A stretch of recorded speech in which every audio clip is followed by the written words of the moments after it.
Hello guys, welcome back to another episode here on European Confessions. There is a message that I want to share with you guys, and this message, it comes from a translation of a message that I received. The message reads like this: How are you, my brother? Please post for me. I want to give you my own account. I grew up in the village and I never thought that one day I'll become successful in life as I am right now. But even though I managed to find my success here where I am overseas, sometimes I do feel happy, but there are days when I just feel so sad. The reason why I feel so sad, it is because my mom and my father, they never enjoyed the fruits of their labor. Just a few days ago, our pastor sent a message to my brother, and he was telling my brother that God had told him that we should not be depressed because our mother, she fought a very big fight. The pastor said that he saw himself in a dream, and when he was walking in his dream, he saw another woman. Later, he then was told that the woman whom he was looking at, it was our mother. Our mother was busy clearing the fields, and she then looked at our pastor and she said that I know that I cannot defeat my enemies, for I am surrounded by many of them. But I know that this, what I am doing right now, this path that I am clearing this path for my children. And I know that even if I die fighting this battle, I am fighting this battle for my children, so that they can walk on a path that is already cleared. And I do agree that my mom, when she got married to my father, when she came to the village where our father came from, we heard that our mom, she was hated so much by a mother-in-law who was our grandmother. So it seems as if our grandmother, she was a witch or something, and she was the one who was really powerful there in the village. So when my mother arrived as a new bride, our grandmother tried to make my mother a witch, but our mother then refused. Our mother told us of a story that happened the very first night that she arrived. She said our grandmother called her and they started to talk. And as they were talking, whilst they were inside our grandmother's bedroom, our grandmother told our mother that she wanted our mom to help her in her work. And my mother said that our grandmother was honest enough with her about her work, but my mother then refused to become a witch like her. So the next night, a traditional ceremony was supposed to be held for my mother, but my grandmother refused to become part of that ceremony. Then my mother struggled to have a child for about 6 years before she managed to give birth to my brother.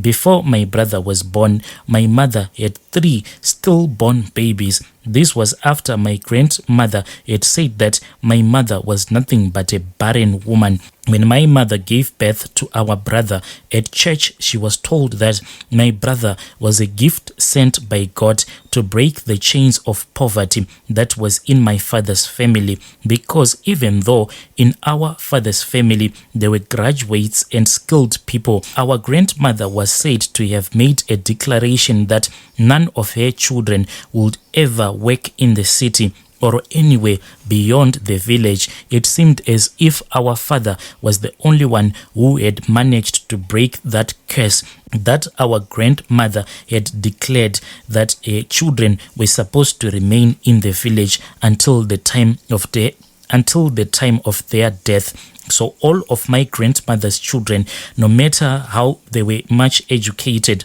they were just staying in the village, in her compound, except for my father, who was working as a clerk for this other school. What my mother had been told at church was that she was not supposed to go with our brother back to the village, who was still a newborn baby at that time. But my father then disagreed, and our father, we were told that he felt as if my mother was just hating on our grandmother. When our brother had turned 4 months, that is when my father got a job. This job that he got, it was just close to our village. But brother, this was all the work of our grandmother, because the man who had hired my father was also a ritualist. So it seemed as if my grandmother had spoken with that man so that he can employ my father, so that my father can be close to the village. When my father was employed by that man, my father honestly thought that he had found a better opportunity, but this was not so. My brother, if a person is a witch, they will be so heartless, because my grandmother, we know for a fact that my grandmother was the one who killed our own father, because we were told that at the time of our father's death, even our own grandmother's relatives, they tried to come to her compound so that they can speak with her. They kept on telling our grandmother to release her son, but she remained quiet. On our father's funeral, we were told that our grandmother, she kept on having a slip of the tongue. Our grandmother stood up and she said, "All of you here who are gathered here, you are saying that I am the one who have killed my own son. Let me tell you something. Was I not the one who carried my own child for 9 months in my womb? Was I not the one who suffered from the pains of labor? So if you say that I am the one who killed my child, you can say I am like a chicken who has drank up all of her eggs, so no one can judge me." When my father fell sick, his body was really terrible to look at, because when he died at that time, I was very young. But our brother, as we were growing up, he would tell us everything that happened days when my father started to get sick. Our brother used to tell us that there were times that they had to pick up some of his rotten flesh that was sticking on the reed mat, because my father was so sick, so much that you could not even turn him around. So he would always sleep with his back on the ground. So when my father died, when they picked up some of his rotten flesh that they had found sticking on the reed mat, they just placed it into his coffin. That is when my grandmother was found to be drooling whilst looking at our father's coffin. And she said she is like a hen which had drank up its own eggs. After the death of our father, I heard that we then suffered a lot. When my brother was 16, that is when he decided to run away from home. His account was that when he ran away from home, he started working in another village until he met another man. This man, he was a white man who used to come and buy gold, and as years went by, that is when that man told him that he knew other people who could help him to be smuggled to the US via Cape Town. That is how my brother ended up in the United States of America. My brother said when he was smuggled into that ship, he stayed aboard that ship for months until he arrived in the United States. And once he was there, like he had been told, he then claimed for asylum. One day when I had gone to the river to fetch some water, that is when I came across this other teacher who used to teach at this other school that was just nearby our house. Then he told me that there was a letter that was meant for us, so I was supposed to tell my grandmother this letter. It was from my brother. When he told me that there was a letter that was there at school, I never even bothered to inform my grandmother. I just dropped that can of water that I had and I rushed to the school. So that school, it used to receive all of the letters since we didn't have any post office. This was in 2003. That is when I knew that my brother was still alive, because when I arrived at the school, I lied that my grandmother had sent me to collect the letter on her behalf. So what I will do is that I would go to the school, collect the letters, and go into the bushes and read his letters. If they needed to be responded, then I will respond. So in his letters, the more that we spoke, he kept on asking about grandmother, but I lied to him that grandma was dead, because I was afraid that if grandma was going to have access to him, then my brother would receive another curse. My brother, when my mother passed away, she told us that the day that our grandmother would die, then our salvation would have arrived. When my mother passed away, my brother was still back in the village. So on the day that she passed away, she called us and she told us that she wanted to tell us something. She just said, "My children, keep on praying, but know that on the day that your grandmother is going to die, then your salvation would have arrived. So when she told us about salvation, we never even thought about it. But when I started speaking with my brother, who was now in the United States of America, that is when I saw that indeed God works in mysterious ways. That same prophecy that was given to my brother when he was born, it turned out to be true. Even now, whenever I visit my brother in the United States, I keep on asking him, was he not afraid as he was traveling from our country going through South Africa until he had reached Cape Town on his way to America? And this brother of ours, soon after the death of our grandmother, that is when we started to see that everything was now flowing in our family. And right now, my brother, with all the poverty that was in our family, if you were to look at our family right now, you will never believe that we grew up in abject poverty, because everyone is just successful.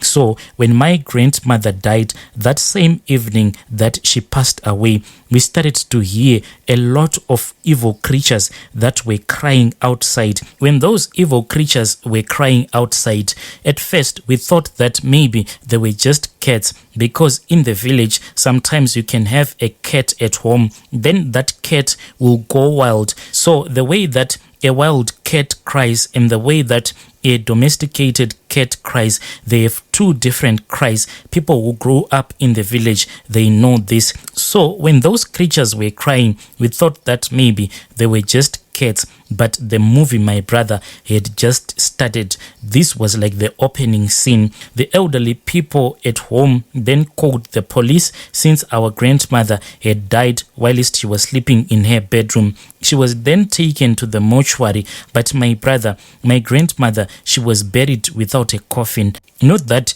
when her body returned back from the mortuary, it didn't have a coffin, but she returned back inside her coffin. But a lot of drama happened, and everything happened so quick, because when her body was returned back from the mortuary, when it was inside the coffin, mysteriously the next morning that coffin became too wide for it to exit her bedroom. But it was that same coffin that had been used when her body was taken from the mortuary, and as per our tradition, her body had even slept in the house for one night. Then the next day she was supposed to be buried, but her coffin could not even leave her bedroom until they had to smash the coffin into several pieces. My grandmother was carried out of the house whilst she was placed on top of a reed mat. This is how she was buried, without a coffin. Before my grandmother was buried, throughout the night